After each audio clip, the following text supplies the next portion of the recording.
UP board class 12th में पढ़ने वाले सभी स्टूडेंट्स, आप सभी का स्वागत है हमारे यूट्यूब चैनल पाल माई नॉलेज टू यू में। अगर आपने चैनल को अभी तक सब्सक्राइब नहीं किया तो ज़रूर करें और नए वीडियोस की नोटिफिकेशन सबसे पहले पाने के लिए बेल आइकन को क्लिक करें। सो इस वीडियो में आप देख रहे हैं संस्कृत दिग्दर्शिका का प्रथम पाठ, जिसका नाम है भुजस्सोदार्य, यानी कि भोज की उदारता। तो चलिए शुरू करते हैं पहले पैराग्राफ के साथ में। ततः कदाचित द्वारपाल आगत्य महाराजं प्राह।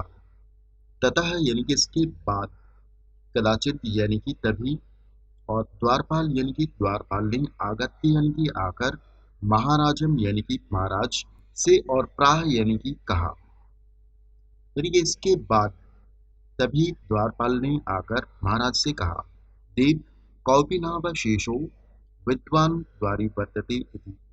देव कौपिनाम अवशेषो, देखिए कौपिना अवशेषो यानी कि कौपिन प्लस अवशेषो। कौपिन यानी कि लंगोटी होती है और अवशेषो यानी कि केवल, यानी कि केवल लंगोटी पहने हुए विद्वान या एक विद्वान, द्वारी यानी कि द्वार पर, वर्तते यानी कि खड़े हैं, इति यानी कि ऐसा। राजा प्रवेशयम इति, राजा बोले प्रवेशयम यानी कि प्रवेश कराओ। ततः प्रविष्टः स कविः भोजमालोक्य अद्य मे दारिद्र्यनाशो भविष्य इत्येति मत्वा तुष्टो हर्षाश्रुणि मुमोच।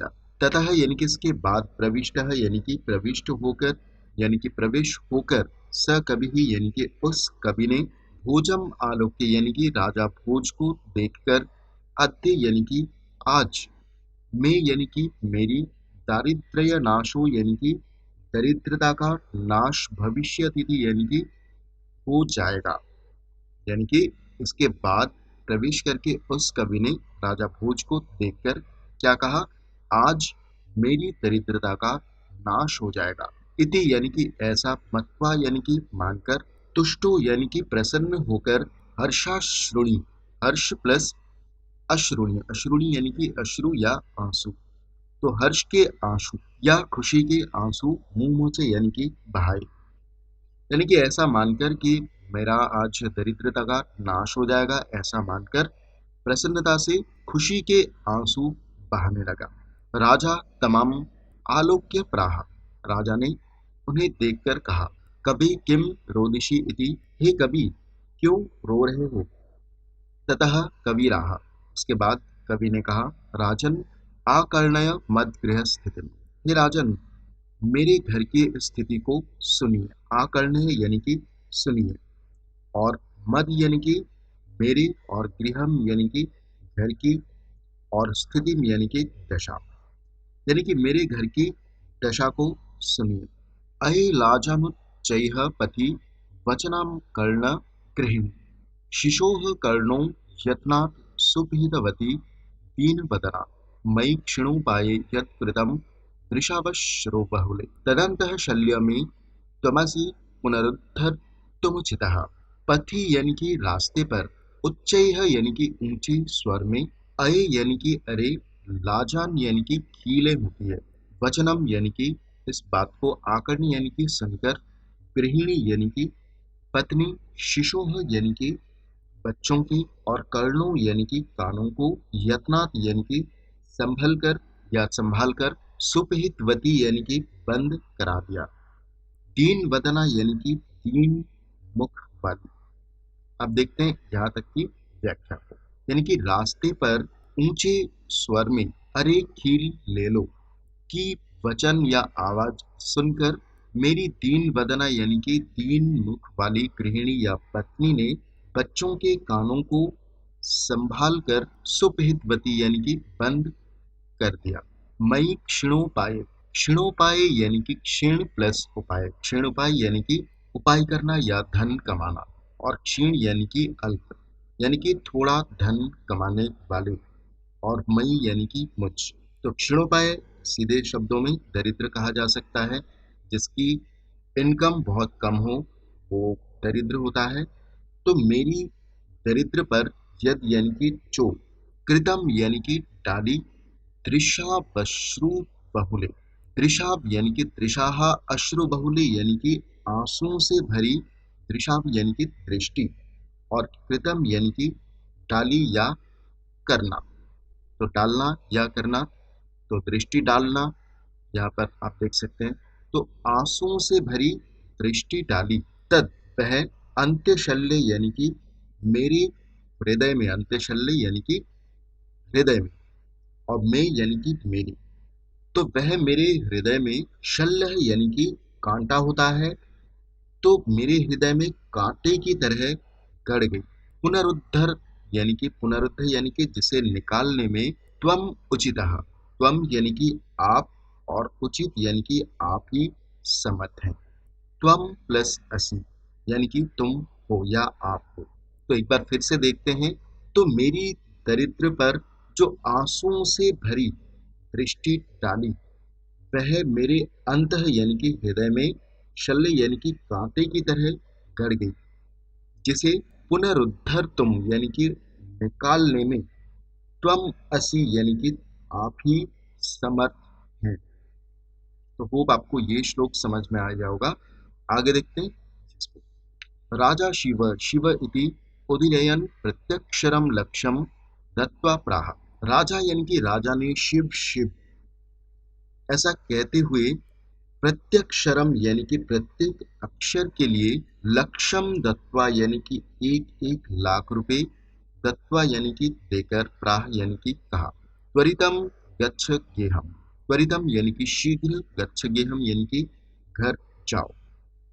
त्वद गृहिणी खिन्ना वर्तते, त्वद गृहिणी यानी कि तुम्हारी पत्नी, खिन्ना यानी कि दुखी, और वर्तते यानी कि हो रही होगी।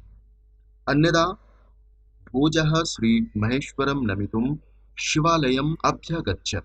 अन्यथा यानी कि दूसरे दिन, या किसी दूसरे दिन, भोज श्री महेश्वरम यानी कि शिव जी को, नमितुम यानी कि प्रणाम करने के लिए, शिवालयम यानी कि शिव के मंदिर या शिवालय, और अभ्यगच्छत् यानी कि गए। तदा यानी कि वहाँ कोई अपनी ब्राह्मणः राजान शिव सन्निधौ प्राहते। तो वहाँ किसी ब्राह्मण ने शिव सन्निधौ यानी कि शंकर के समीप जाकर कहा, अर्ध्वं दानव वैरिणा गिरिजयाप्यर्थं शिवस्याहृतं दिव्यत्थं जगति तले पुरहरा भावे समुन्मीलति गंगासागरमंबरम शशिकला नागाधिपः क्षमातलम सर्वगत्वमधीश्वरत्वमगत त्वां मातु भिक्षाटनम। शिवस्य आहृतम, शिवस्य प्लस आहृतम, शिव का, और आहृतम यानी कि ले लिया, यानी कि भगवान शिव का आधा अर्धम यानी कि आधा शरीर, दानव वैरिणा यानी कि दानवों के शत्रु, दानव के शत्रु यानी कि भगवान विष्णु ने ले लिया, और आधी गिरिजया प्यर्ध्यम, अर्ध्यम यानी कि और आधा शरीर, गिरिजया यानी कि पार्वती जी ने ले लिया। देवेत्थम यानी कि तब हे देव, जगती तले पुरहरा भावे समुन्मिलति, जगती तले यानी कि इस पृथ्वी तल पर, पुरहरा अभावे, पुरहरा यानी कि भगवान शिव के अभाव में, यानी कि भगवान शिव के देह रहित हो जाने पर, गंगा सागरमंबरम यानी कि सागर को सुशोभित करने लगी। कौन? गंगा, यानी कि इस पृथ्वी तल पर भगवान शिव के अभाव में गंगा सागर को सुशोभित करने लगी, अर्थात गंगा सागर को चली गई। शशिकला यानी कि चंद्रकला, नागाधिपः यानी कि शेषनाग, क्षमातलम यानी कि पृथ्वी तल से नीचे यानी कि पाताल को, और शशिकला अंबरम यानी कि आकाश को।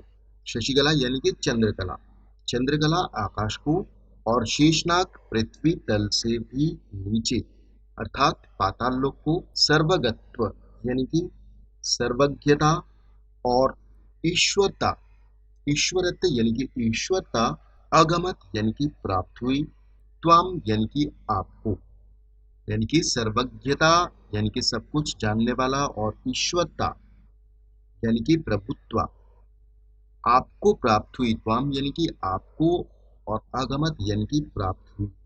तो यानी कि और माम यानी कि मुझे, भिक्षाटनम यानी कि भीख मांगते फिरना मुझे प्राप्त हुआ। राजा तुष्टः तस्मै प्रत्यक्षरम लक्ष्यम ददौ। अन्यथा राजा समुपस्थिता सीता प्राह।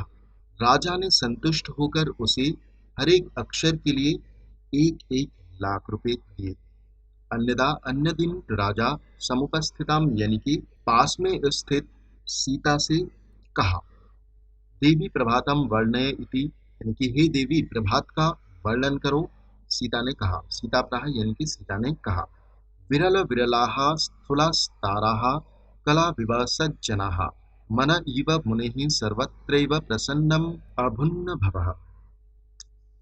अपसरति च ध्वान्तं चित्तात् सतामिवं दुर्जनः व्रजन्ति च निशा क्षिप्रं लक्ष्मीरो अनुद्यामिनामेव। तो सीता ने इस प्रभात का वर्णन करते हुए कहा कि इस प्रभात में स्थूल तारा यानी कि बड़े तारे, कलाविव यानी कि कलो प्लस इव, कलो यानी कि कलियुग और इव यानी कि जैसे, यानी कि कलियुग जैसे युग में सज्जनाः यानी कि सज्जन के समान, विरल विरलाः यानी कि बहुत कम हो गए हैं, मुनेः यानी कि मुनियों का मन, और इव यानी कि के समान यानी कि मुनियों के मन के समान, सर्वत्रैः यानी कि हर स्थान पर, प्रसन्नम प्लस अभूत प्लस नभः यानी कि आकाश प्रसन्न हो गए हैं, यानी कि आकाश निर्मल हो गए हैं। अपसरति च ध्वांतम, च यानी कि और, ध्वांतम यानी कि अंधकार, और अंधकार, चित्तात सताम इव, सत यानी कि सज्जनों के चित्त से यानी कि हृदय से, दुर्जनों के एवं यानी कि समान, दुर्जनों के समान, अपसरति यानी कि दूर हो गया है। व्रजंती च निशा, निशा यानी कि रात्रि, क्षिप्रम यानी कि शीघ्र, लक्ष्मी ही प्लस अनुद्यामिन, अनुद्यामिन यानी कि उद्योग रहित व्यक्ति की, और लक्ष्मी ही यानी कि समृद्ध, और इव यानी कि के समान, यानी कि उद्योग रहित व्यक्ति की समृद्धि के समान, शीघ्र, क्षिप्रम यानी कि शीघ्र, व्रजंती यानी कि समाप्त होती जा रही है।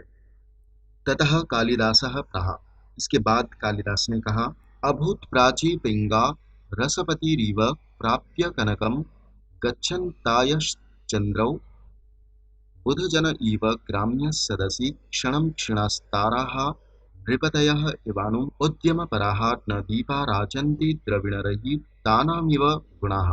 राजाति तुष्टः तस्मै प्रत्यक्षरं लक्ष्यं ददौ। तब कालिदास ने कहा, प्राची यानी कि पूर्व दिशा, पिंगा यानी कि पीली, यानी कि पूर्व दिशा, उसी प्रकार पीली, रसपति रिव यानी कि इव यानी कि के समान होता है, तो उसी प्रकार पीली हो गई है, जैसे कनकम यानी कि सोना, सोने के प्राप्ति यानी कि प्राप्त होने पर, रसपति यानी कि पारा होता है, और पिंगा यानी कि पीला हो जाता है, यानी कि पूर्व दिशा उसी प्रकार पीली हो गई है जैसे सोने के संयोग से पारा पीला हो जाता है।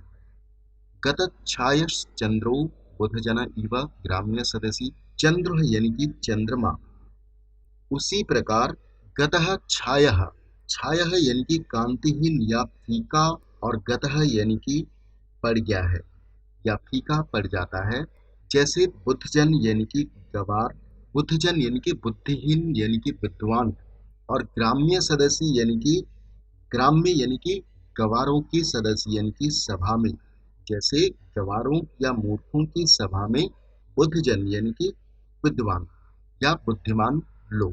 तो देखिए चंद्रमा भी उसी प्रकार छाय यानी कि कांतिहीन या फीका पड़ गया है, जैसे मूर्खों की सदस्य यानी कि सभा में बुद्धजन यानी कि बुद्धिमान लोग या विद्वान। क्षणम क्षीणास ताराः, ताराः यानी कि तारे, क्षणम यानी कि क्षण भर में, उसी प्रकार क्षीणाः यानी कि क्षीण हो जाती है या क्षीण हो गए हैं, जैसे इव यानी कि जैसे, अनुद्यम यानी कि उद्यम रहित, नृपतयः यानी कि राजागण, तो राजाओं के राज्यश्री यानी कि धन, यानी कि राजा के राजपन समाप्त हो जाता है। न दीपा राजन्ते द्रविण रहिता नामिव गुणाः। दीपा यानी कि दीपक, न राजंती यानी कि उसी प्रकार शोभा नहीं पाते, जैसे इव यानी कि जैसे, द्रविण रहिता नाम इसका अर्थ होता है धनहीन व्यक्तियों के, और गुणाहा यानी कि गुण। तो दीपक उसी प्रकार शोभा नहीं पाते हैं जैसे धनहीन व्यक्तियों के गुण। राजातितुष्टः तस्मै प्रत्यक्षरम लक्ष्यम ददौ।